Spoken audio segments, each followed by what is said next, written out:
मुलाकात का मौका मिला। आपकी लेटेस्ट फिल्म RRR, जिसमें आपने संवाद लिखे हैं, 3 गाने लिखे हैं, और इस फिल्म ने रिकॉर्ड कायम किया है। इस जी। भारी सफलता की उम्मीद आपको कितनी थी? सफलता की उम्मीद मुझे तो पूरी तरह से थी SS राजमौली की वजह से, अपनी वजह से नहीं। पर जी। क्योंकि ये उनकी फिल्म है और उसमें रामचरण और जूनियर NTR हैं, तो हाँ। मुझे पूरा भरोसा था कि मुझे काम आए ना आए, इन्हें तो आता है। आपने इसके पहले बहुत सारे रिकॉर्ड कायम किए हैं। आप रिया मुखर्जी वर्ल्ड पिक्चर्स की फाउंडर और पार्टनर है, रेडियो वेटरन हैं, लेखिका हैं, क्रिएटिव प्रोड्यूसर हैं, कंटेंट क्रिएटर हैं, ऑडियो प्रोग्रामर हैं। इतने सारे काम आपने कैसे कर लिए एक ही जिंदगी में, ये बड़ी दिलचस्प बात है। तो कैसे आपको प्रेरणा मिली? आपने रेडियो मिर्ची में से शुरुआत की कि रेडियो मिर्ची नहीं, की शुरुआत शुरुआत करने वो वाले? मेरी तीसरी नौकरी थी, रेडियो हाँ, मिर्ची रेडियो शुरुआत मिर्ची नहीं की थी। शुरुआत से आप जुड़ी हुई थी और जी, उसकी जी, एग्जीक्यूटिव जी। वाइस प्रेसिडेंट तक गई। और आपने स्पॉटिफाई और अमेजन और गाना, ये जो ऐप की दुनिया है, नई जी, दुनिया जो है संगीत की, जी।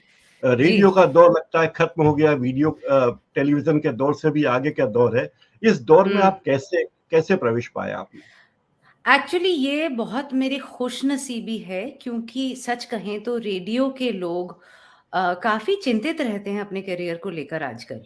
क्योंकि जी। एक ऐसी इंडस्ट्री का हिस्सा होना और उसमें अपनी सामर्थ्य और अपनी काबिलियत दिखाना, जो इंडस्ट्री ही ख़त्म हो रही है एक लिहाज़ से अगर देखें तो। आप आजकल गाड़ियों में देखेंगे रेडियो सेट नहीं होता है कई बार, एफएम ट्यूनर ही नहीं होता है गाड़ियों में। अक्सर आपके मोबाइल फ़ोन्स में पहले एफएम ट्यूनर्स आते थे, अब नहीं आते। घरों में कहाँ आपको रेडियो सेट दिखता है।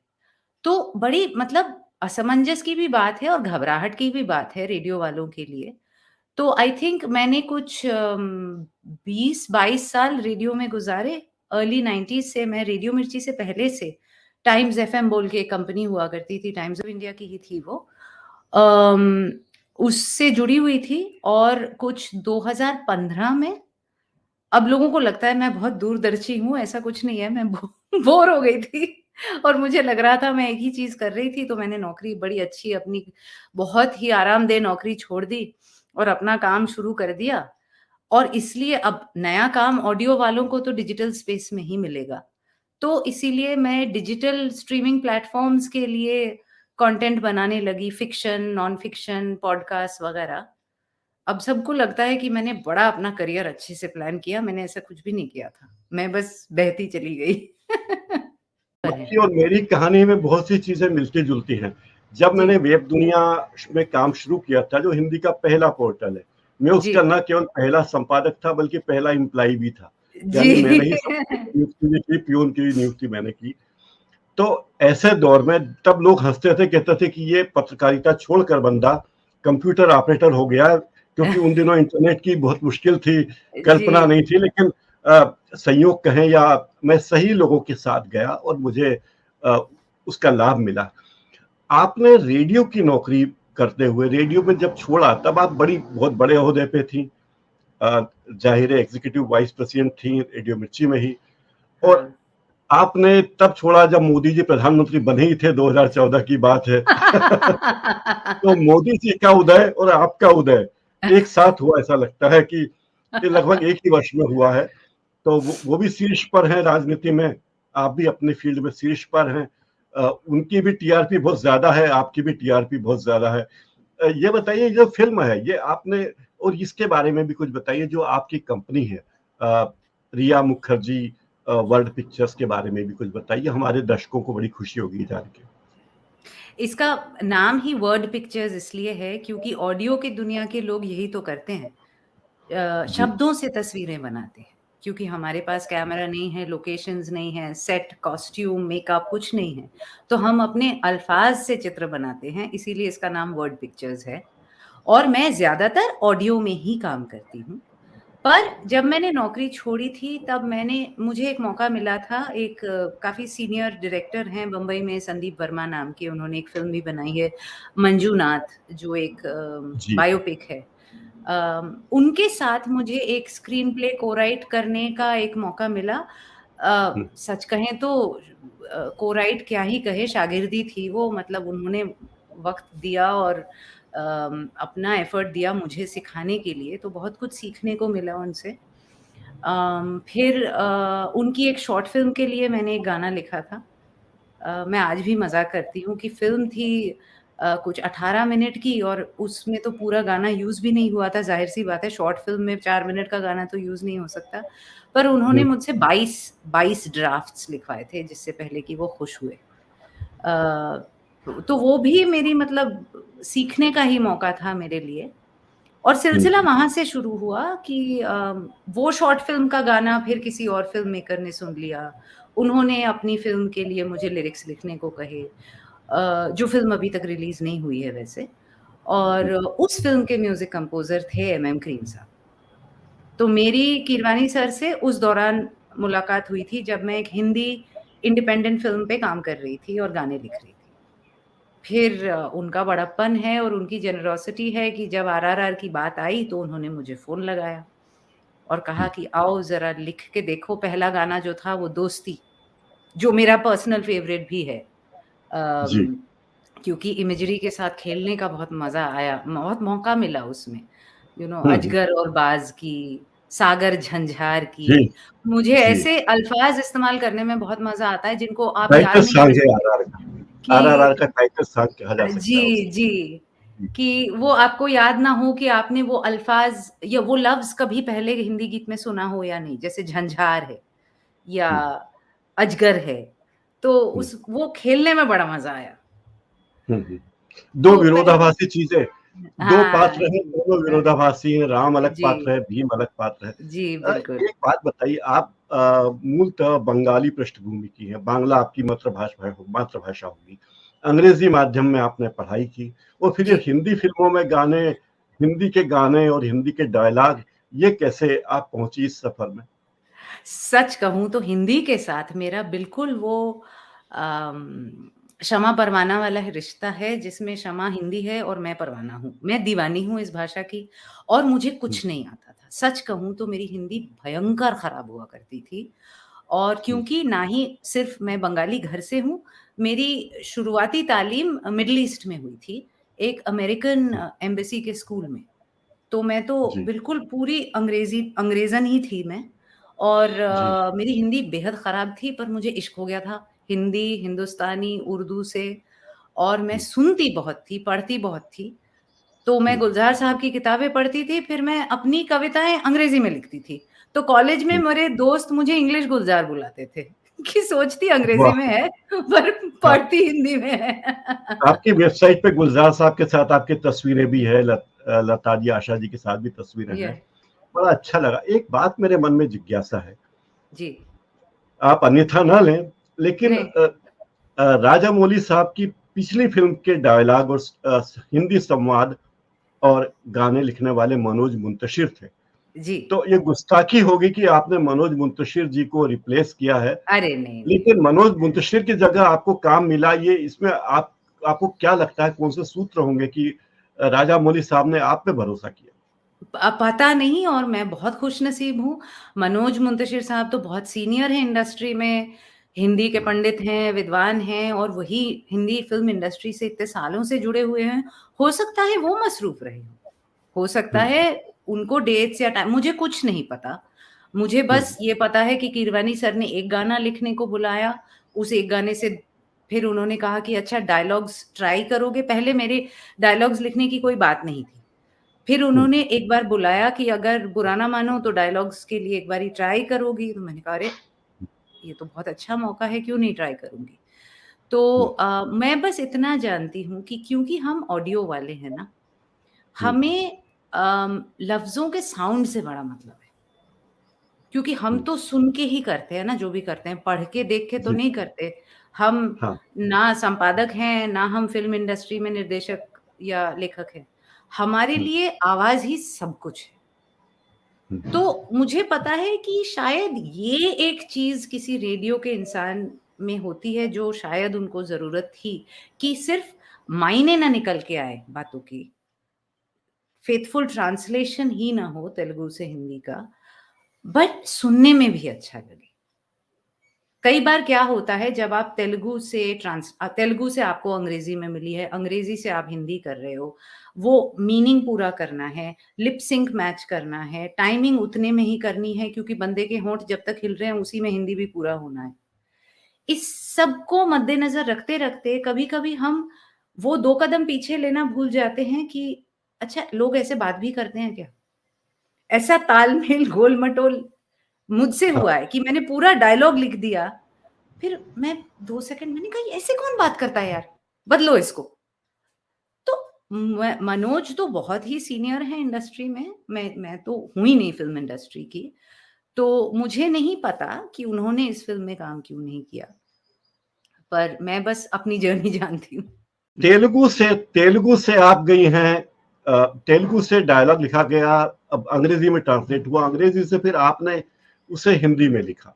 जी, तो ये तो मतलब 2 बार रूपांतरण हो गया, उसके बाद भी बिल्कुल। डायलॉग में लिप सिंक करना, वही टोन आना, जी। हिंदी के शब्द में वही टोन आए जो तेलुगु के शब्द में आए, ये कितना कठिन काम था? क्या आपने तेलुगु सीखने की कोशिश की? नामुमकिन है। मतलब हमारे नामुमकिन। बस की नहीं है। मतलब मैं गुजरात में 2 हफ्ते गुज़ारती हूँ, तो गुजराती समझ में आ जाती है। बांग्ला वैसे ही आती है, दिल्ली की लड़की हूँ, तो पंजाबी समझ में आ जाती है, हरियाणवी समझ में आ जाती है, बोल पाऊँ या ना पाऊँ। पर the south languages Tamil, Telugu, Malayalam, Kannada, उनकी मतलब उनका व्याकरण उन वो पूरी तरह से अलग है, पूरी तरह से। तो समझना बहुत ही नामुमकिन है। बस एक फ़ायदा था मेरा, आंध्रा में उर्दू का एक इन्फ्लुएंस है। तो बीच-बीच में ऐसे अल्फ़ाज़ आ जाते हैं जिसमें उर्दू रूट आप पकड़ लेते हो। तो बस ऐसे 2-4 लफ्ज़ होंगे जो मेरे पल्ले पड़े। जैसे दोस्ती वर्ड उन्होंने तेलुगु में भी इस गाने को दोस्ती ही कहा है। तो उस वो क्योंकि हैदराबाद है और उसमें निज़ाम रहे रह चुके हैं, इसलिए ज़रा-ज़रा सा कुछ उर्दू का इन्फ्लुएंस है जिसको मैं पकड़ पाई थी। उसके अलावा मैंने डेढ़ 2 साल गुज़ारे हैं हैदराबाद में आने-जाने में 8-10 बार। भाषा तो मैं नहीं समझ पाई तेलुगु, बिल्कुल भी बहुत मुश्किल है। और ये आपने जो सवाल पूछा कितना मुश्किल काम है, अरे! पहाड़ चढ़वा दो मुझे, बहुत ही ज़्यादा मुश्किल काम है। कितना समय लगा आपको पूरी फ़िल्म के डायलॉग लिखने में और गाने लिखने में? कितने साल या कितने महीने? साल तो देखिए 2 ढाई साल तो गुज़र ही गए थे पैंडेमिक की वजह से। मैंने इस फ़िल्म पे हुँ, काम शायद 2018 या 19 में शुरू किया था। पर हुँ, ये इसलिए नहीं कि काम में वक़्त लग रहा था, बल्कि काम रुक रहा था बार-बार। ये फर्स्ट वेव, हुँ, सेकंड वेव, ये वो। राजामौली सर और उनके पूरे परिवार को कोविड हो गया था। किरवानी सर और उनके घरवालों को कोविड हो गया था। तो रुक-रुक के हाँ, हो रहा था, शूटिंग बंद हो रही थी। मुझे तीनों गाने मतलब आप लगा लीजिए 3-4 दिन पर गाना। ज़ हुँ, 2 या 2 से 4 दिन पर गाना। हुँ, मैं रिकॉर्डिंग, डबिंग वगैरह नहीं गिन रही, मैं लिखने का कह रही हूँ। 3-4 दिन उनको अपने मन में दोहराते वो 3-4 दिन। डायलॉग्स में मैं हाथ में 15 दिन लेकर गई थी हुँ, और अजीब बात है 5 दिन में हो गए थे। जी। आपको इस फ़िल्म की क्या ख़ास बात लगी? ये फ़िल्म इतनी लोकप्रिय हो रही है, इसका कारण क्या लगा आपको? आपकी राय एक में? तो देखिए इसका स्केल, इसके वीएफएक्स, इसका स्पेक्टेकल, इसका जो रेंज है क्योंकि ये एक राजामौली फ़िल्म है, इसका जो विज़ुअल वंडर है, फैंटेसी वाला मतलब वो ये हुँ, गेम ऑफ थ्रोन्स या हैरी पॉटर या लॉर्ड ऑफ द रिंग्स के स्केल पे बनाते हैं वो फ़िल्में। हाँ, वो तो है ही, वो तो ज़ाहिर-सी बात है कि वीएफएक्स है और विज़ुअल स्पेक्टेकल है और साबू सिरिल सर के सेट्स हैं, तो मतलब वो तो है ही। हुँ, बट मुझे ख़ास इसमें हुँ, अम, चरण सर और एनटीआर सर का परफ़ॉर्मेंस और उनकी बॉन्डिंग और उनका जो एक इमोशनल थ्रेड है, वो जी, कमाल की लगी मुझे, कमाल की लगी। एक तो चरण सर का बहुत ही अंडरस्टेटेड परफ़ॉर्मेंस और हाँ, जूनियर एनटीआर ने इतना मतलब he is so adorable in the film, इतने स्ट्रॉन्ग हैं, इतनी लड़ाई करते हैं, फिर भी प्यार आ जाता है उन पर। जब आप उनको अख्तर के लिहाज़ में देखते हो या जब मतलब ऐसी मासूमियत है उस कैरेक्टर में। हुँ, बल बहुत है पर मासूमियत भी बहुत है और इनकी जो एक इमोशनल थ्रेड है, मेरे लिए वो बहुत ख़ास है क्योंकि एक 3 घंटे की फ़िल्म जिसमें एक तरीके से आप देखें तो कोई लव ट्रैक है ही नहीं। कोई इश्क, हुँ, मोहब्बत, प्यार भरे गाने ऐसा कुछ है ही नहीं। हाँ, अम, बहुत बड़ी बात है हमारे देश के ऑडियंस को पकड़ के रखना विदाउट अ लव ट्रैक। दोस्ती के अलावा दूसरे गाने, जो 2 गाने आपके हैं, उनके बारे में कुछ बताइए। नाचो में तो बहुत ज़्यादा मज़ा आया, कमाल का गाना है वो, और उसकी तो शूटिंग मैंने जब बाद में देखी, मैंने कहा ये क्या कर रहे हैं ये दोनों, कैसे नाच रहे हैं। नाचो नाचो लिखने में बहुत ज़्यादा मज़ा आया। हालाँकि दोस्ती सबसे आसान था क्योंकि उसमें कोई लिप सिंक नहीं। नाचो और शोले दोनों में लिप सिंक है, तो वो लिप सिंक मैच करना काफ़ी बड़ा चैलेंज था। नाचो में कम था क्योंकि वो इतने फ़ास्ट नाच रहे हैं कि होंठ हिलते हुए दिखते नहीं हैं। शोले में बहुत मुश्किल था। शोले में हाँ। ये भी दिक्कत थी कि असल में ना जो तेलुगु वर्ड है वो है कोड़े। कोड़े का मतलब होता है सांड या बैल। अब उन उनकी संस्कृति में वो एक बहुत ही अच्छी इमेजरी है किसी फ्रीडम फाइटर के बारे में बोलने के लिए, कि वो वैलर है उसमें, स्ट्रेंथ है।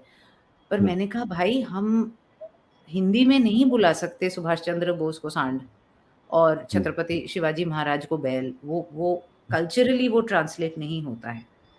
तो जी। हमें कोई और लफ्ज़ ढूँढना पड़ेगा, जैसे शेर हो गया या चीता हो गया, जी। क्योंकि हम सांड बैल नहीं बोल सकते, वो हिंदी में ठीक नहीं लगेगा। फिर बात आई कि पर लिप में तो कोड़े है, तो ओए है। हाँ। तो ओए के साथ क्या जाए, जो लिप सिंक भी मैच करे और हमारे स्वतंत्रता स्वाधीनता सेनानियों के लिए भी वो अच्छा लफ्ज़ हो। तो फाइनली घूम-घाम के हम शोले पर आए। मैंने उस गाने को लिखा 4.5 दिन में, जिसमें से 3 दिन ये लफ्ज़ ढूँढने में गया। ये एक एक लफ्ज़। लफ्ज़ ढूँढने में लिप सिंक के लिहाज से आपको इतना हाँ, समय लग कि गया। वो ओए है, जिसका हाँ, मतलब है कि ये बलशाली हाँ, अम, फ्रीडम फाइटर्स, और उसका वही मतलब भी निकलना है हिंदी में, वही इंटेंसिटी भी कन्वे होनी है। और फिर जब वो शोले लफ्ज़ दिमाग में आया कि इनको हम हाँ, शोले कह सकते हैं, हमारे देश के शोले जो मशाल जलाए, जिन्होंने मशाल जलाए आज़ादी हाँ। के। तो उसके बाद बाकी गाना लिखना इतना मुश्किल नहीं था, पर ये लफ्ज़ ढूँढना बड़ा मुश्किल था। और अब आपके अगले प्रोजेक्ट क्या हैं? किन प्रोजेक्ट्स में काम कर रही हैं आप? मैं फ़िलहाल तो अभी देखिए मेरी रोज़ी-रोटी तो ऑडियो से चलती है, मैं फ़िल्म की दुनिया से तो हूँ नहीं। तो मैं हुँ, 2-3 पॉडकास्ट्स प्रोड्यूस करती हूँ, जिसमें से 2 मैं खुद होस्ट करती हूँ। मेरी कंपनी आरएम वर्ल्ड पिक्चर्स, आपने थोड़ी देर पहले पूछा था। जी, तो हाँ, हम 2-4 पॉडकास्ट बनाते हैं, जिसमें से 1-2 मैं होस्ट करती हूँ, बाकी दूसरे लोग होस्ट करते हैं, मैं प्रोड्यूस करती हूँ। और उसके अलावा स्पॉटिफ़ाई जो दुनिया का लीडिंग स्ट्रीमिंग ऐप है, उनके लिए मैं एक ट्रेनिंग प्रोग्राम कंडक्ट कर रही हूँ पिछले 1 साल से। नए-नए पॉडकास्टर्स को पॉडकास्टिंग सिखाना, लिखने से लेके बोलने तक, बोलने से लेके रिकॉर्डिंग और एडिटिंग तक। तो उस प्रोग्राम का नाम है साउंड अप, और वो हर देश में जाके ये प्रोग्राम करते हैं और उन लोगों के साथ करते हैं जो पॉडकास्टिंग की दुनिया में कम हैं। जैसे हाँ। अमेरिका में उन्होंने अफ्रीकन अमेरिकन्स के साथ किया था। आई थिंक ऑस्ट्रेलिया में अबॉरिजिनीज़ के साथ किया था। यहाँ पे उन्होंने देखा महिलाएँ कम पॉडकास्ट कर रही हैं। हाँ, उन्होंने देखा सारे जो इंडिया के पॉडकास्ट हैं, 95% मर्द कर रहे हैं। तो यहाँ उन्होंने ये प्रोग्राम औरतों के लिए किया है। इसका एक फ़ेज़ हो चुका है, इसका अगला फ़ेज़ अब शुरू होने वाला है, जहाँ हम 10 औरतों को पॉडकास्टिंग सिखा उन्होंने अप्लाई किया, उनके एप्लीकेशन से 10 को चुना गया और हम उनको सिखा रहे हैं कि कैसे अपना पॉडकास्ट बनाना है और चलाना है। तो मेरा काम फ़िलहाल तो ऑडियो की दुनिया से ही है, फ़िल्मों से अगर ऑफ़र आएगा कोई और तो फिर देखी जाएगी। नहीं, ऑडिएबल के लिए, स्पॉटिफ़ाई के लिए, बहुत सारी बड़े-बड़े प्लेटफ़ॉर्म के लिए, ग्लोबल प्लेटफ़ॉर्म्स के लिए आप काम कर रही हैं। हिंदुस्तान में, अपने देश में इनका भविष्य कैसा है? पॉडकास्टिंग का भविष्य आप कैसे देखती हैं? बहुत कमाल है। अभी लेटेस्ट रिपोर्ट्स के हिसाब से India has become the third largest podcast listening market. मतलब अमेरिका तो बहुत मैच्योर मार्केट है, वहाँ तो दर्जनों नहीं हज़ारों हुँ, पॉडकास्टर्स हैं। हमारे यहाँ पे बनाने वाले अभी शायद कम हैं, पर हाँ, सुनने वाले बहुत हो गए हैं। आई थिंक ये मुझे याद नहीं आ रहा अर्न्स्ट एंड यंग या केपीएमजी किसका ये रिपोर्ट था, पर उसके मुताबिक बहुत लोग पॉडकास्टिंग सुन रहे हैं, स्ट्रीमिंग प्लेटफॉर्म्स में ऑडियंसेस बढ़ रहे हैं, वो म्यूजिक भी सुन रहे हैं स्ट्रीमिंग प्लेटफॉर्म्स पे, और बहुत यंग ऑडियंस है। मतलब पहले जो बोला जाता था ना 18 to 24, अब उससे भी कम हो गया है, 12 to 20 हो गया है ऑडियंस, तो बहुत ही यंग लोग सुन रहे हैं। पर हाँ, हर डिजिटल प्लेटफॉर्म का जो चैलेंज है वो पॉडकास्टिंग में भी है कि पैसे कहाँ से बनाएं। जी, तभी ये चुनौती बनी हुई है पॉडकास्टिंग में। सबके लिए, सबके लिए। सबके लिए। अच्छा, गाना प्लेटफॉर्म के लिए भी आप कुछ करती हैं, वो क्या कहानी है? ये भी कुछ बता दीजिए हमारे दर्शकों अरे को, वो क्योंकि तो गाना हमारे लगभग हिंदुस्तान में हर मोबाइल में डाउनलोड है ये ऐप। जी, जी, जी। तो शुरुआत हुई थी जब मैंने रेडियो मिर्ची छोड़ा था। वो आप जानते हाँ, हैं रेडियो मिर्ची भी टाइम्स ऑफ इंडिया की कंपनी है, गाना भी जी, टाइम्स ऑफ इंडिया की कंपनी है। तो जी, जब मैंने वो छोड़ा था, मेरी पहली कंसल्टेंसी थी गाना के साथ। I was there consulting editor in chief. तो देखिए क्या होता है, एक म्यूज़िक प्लेटफ़ॉर्म को मैं कहती हूँ वो गानों का गोदाम है ना? हज़ारों, लाखों गाने भरे पड़े हैं उधर। अब गोदाम में जाके तो आप कमीज़ खरीदोगे नहीं। कमीज़ खरीदने के लिए तो आपको एक अच्छी दुकान चाहिए जिसमें डिस्प्ले अच्छा हो, शॉप विंडो जी, में कुछ हो। तो उस गोदाम से गाने निकाल-निकाल के उसको अच्छी प्लेलिस्ट बनाना, अच्छे रेडियो फीड्स बनाना। आप जब गाना खोलो आपको मतलब सजी-सवरी सुंदर तरीके से गाने मिले, तभी आप सुनोगे। अगर आपको बोला जाए इसमें सब है आप खुद ढूँढ लो, तो आप नहीं ढूँढ पाओगे शायद। तो इस ब्रीफ के साथ मैंने गाना के साथ 3 साल गुज़ारे एज़ देयर कंसल्टेंट। सिर्फ़ ग गानों को ही सजाना नहीं, फिर मैंने कहा तब पॉडकास्टिंग इतना टेक ऑफ नहीं किया था, ये जी, 2015-16 की बात है। तो मैंने कहा स्पोकन वर्ड कंटेंट भी बनाते हैं ना कुछ-कुछ। तो उन लोगों ने सुन ली मेरी बात। तब जाके हमने मतलब ऐसे-ऐसे प्रोग्राम्स बनाए जो शायद अब मुझे कभी बजट्स नहीं मिलेंगे बनाने के लिए, वो शुरुआती दिन थे। तो हमने हुँ, आशा जी के साथ एक प्रोग्राम किया, शंकर महादेवन के साथ एक प्रोग्राम किया, आशीष विद्यार्थी के साथ कमाल का एक स्टोरी सीरीज़ किया कहानीबाज़ बोलकर। और जी, मैं फिर कहानीबाज़ पर आना ही चाहता था, कहानीबाज़ के बारे में भी कुछ बताइए। बताती आज हूँ, बताती हूँ। जी, जी, जी, तो कहानीबाज़ तो कमाल है, डार्क स्टोरीज़ हैं। हुँ, सीज़न 1 पैरानॉर्मल और भूतिया स्टोरीज़ हैं। हुँ, सीज़न 2 मर्डर मिस्ट्रीज़ हैं। और हुँ, सीज़न 3 किस्म-किस्म की डार्क स्टोरीज़ हैं। कुछ क्राइम थ्रिलर्स हैं, कुछ पैरानॉर्मल थ्रिलर्स हैं। पर उससे मतलब उसके साथ अलग-अलग एक एपिसोड एक कहानी होती है। पर हुँ, हमारे जो सूत्रधार हैं, जो कहानीबाज़ हैं, आशीष हाँ, विद्यार्थी, हुँ, उनकी अपनी एक कहानी चल रही होती है बैकग्राउंड में, जो वो कहानियाँ सुना रहे हैं, उसके ज़रिए आपको उसकी झलकी मिलती रहती है। तो हुँ, वो जो कहानी सुना रहे हैं, एक-एक कहानी 1-1 या 2-2 एपिसोड में खत्म होती है। पर उनकी जी, कहानी चलती रहती है और वो जाके सीज़न 3 के एंड में खत्म होती है।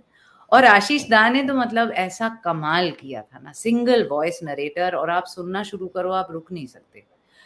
जो हुँ, लिखने वाले थे सौरभ भ्रमर, वो भी बहुत सीनियर राइटर हैं और उनके पिताजी भी बहुत बड़े लेखक थे।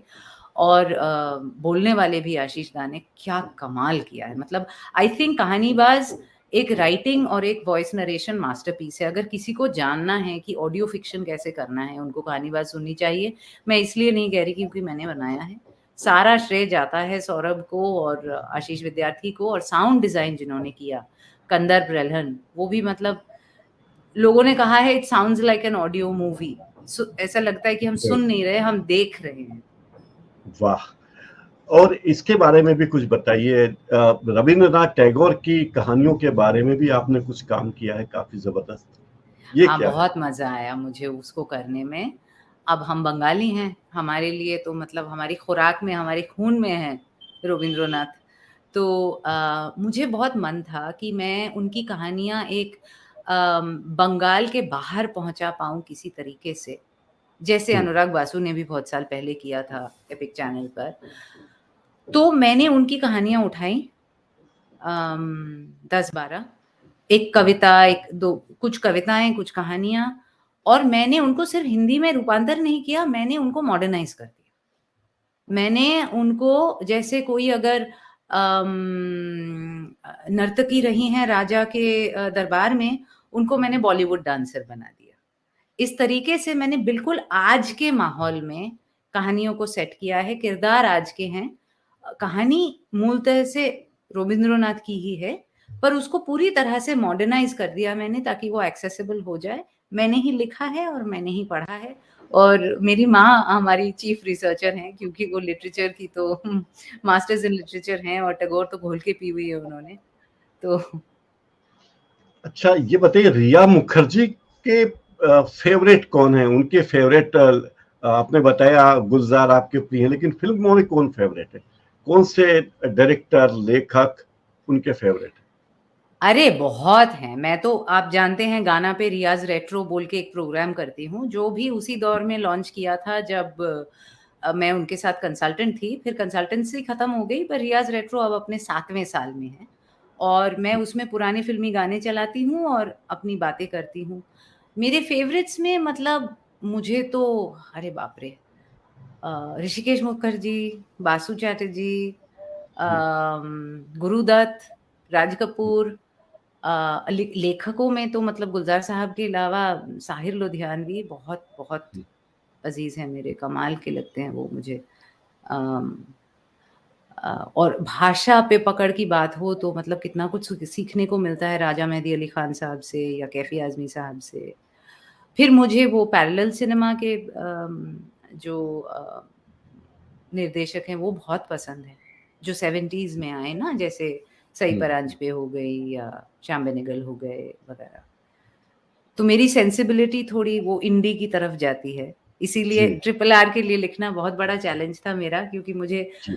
अंदर के सलीम जावेद को जगाना पड़ता था हर लाइन के लिए कि नहीं, और बड़ा लिखो, और भावुक लिखो, और जज्बाती लिखो, क्योंकि हम अंडरस्टेटमेंट के साथ खेलने वालों में से हैं। तो राजा मौली सर आप आके कहते थे कि अच्छा है, पर इसमें इमोशन की कमी है, तो हाँ, और उसको बड़ा करो लाइन को। हुँ। 2-4 लाइनें सुना सकती हैं आप किसी गाने की आपकी? मतलब जो गाने आपने लिखे हैं, उनमें से हुँ। किसी एक गाने की 2 लाइन सुना सकती हैं? हम यहाँ उसका ऑडियो वीडियो नहीं ले सकते क्योंकि कॉपीराइट का क्लेम आ जाएगा, इसलिए आपके मुँह से सुन सकते हैं। सुन ही सकते हैं, गाने को मत कहिएगा, मैं बहुत हाँ, बेसुरी हूँ। हाँ, बात सुना दीजिएगा। जी, जी, कोई बात नहीं। तो कौन से का आप सुनना चाहेंगे? दोस्ती की, शोले की नाचो? मैं नाचो सुना तो देती हूँ आपको। अच्छा, नाचो सुना दीजिए। जी, जी, नहीं, ठीक है। आप बताइए, आप आपको मेरी जो पसंद चाहिए। मेरी पसंद उसका टाइटल सॉन्ग वाला था, दोस्ती। दोस्ती, ठीक है। मैं जी, आपको दोस्ती पढ़ के सुना देती हूँ। अजगर और बाज की, सागर झंझार की, जल की अंगार से, साहिल मझधार की, बागी जल्लाद की दोस्ती। किस ओर चली ये आंधी, आएगी कैसी क्रांति, संग्राम या संगम की लहरें लाएगी। चट्टान और तूफान की दोस्ती, गाज और गर्जन की दोस्ती, पूरब पश्चिम मिलते हुए हैरत ये दोस्ती। काफी है कि और पढ़ूं? बहुत बढ़िया, उत्तम। अच्छा, चलते-चलते एक आखिरी सवाल, जो नए पॉडकास्टर हैं, उनके लिए आपका कोई संदेश, कोई मार्गदर्शक लाइन कि वो किस तरह काम करें कि उनके पॉडकास्ट बहुत लोकप्रिय हों? अम, जी, एक तो आप लोगों, अब क्या हो गया है कि इंस्टाग्राम, ट्विटर वगैरह के चलते हुँ, खुद क्या कहना चाहते हो, ये सोचने से पहले हम सोचने लग जाते हैं कि लोग क्या देखना या सुनना पसंद करेंगे।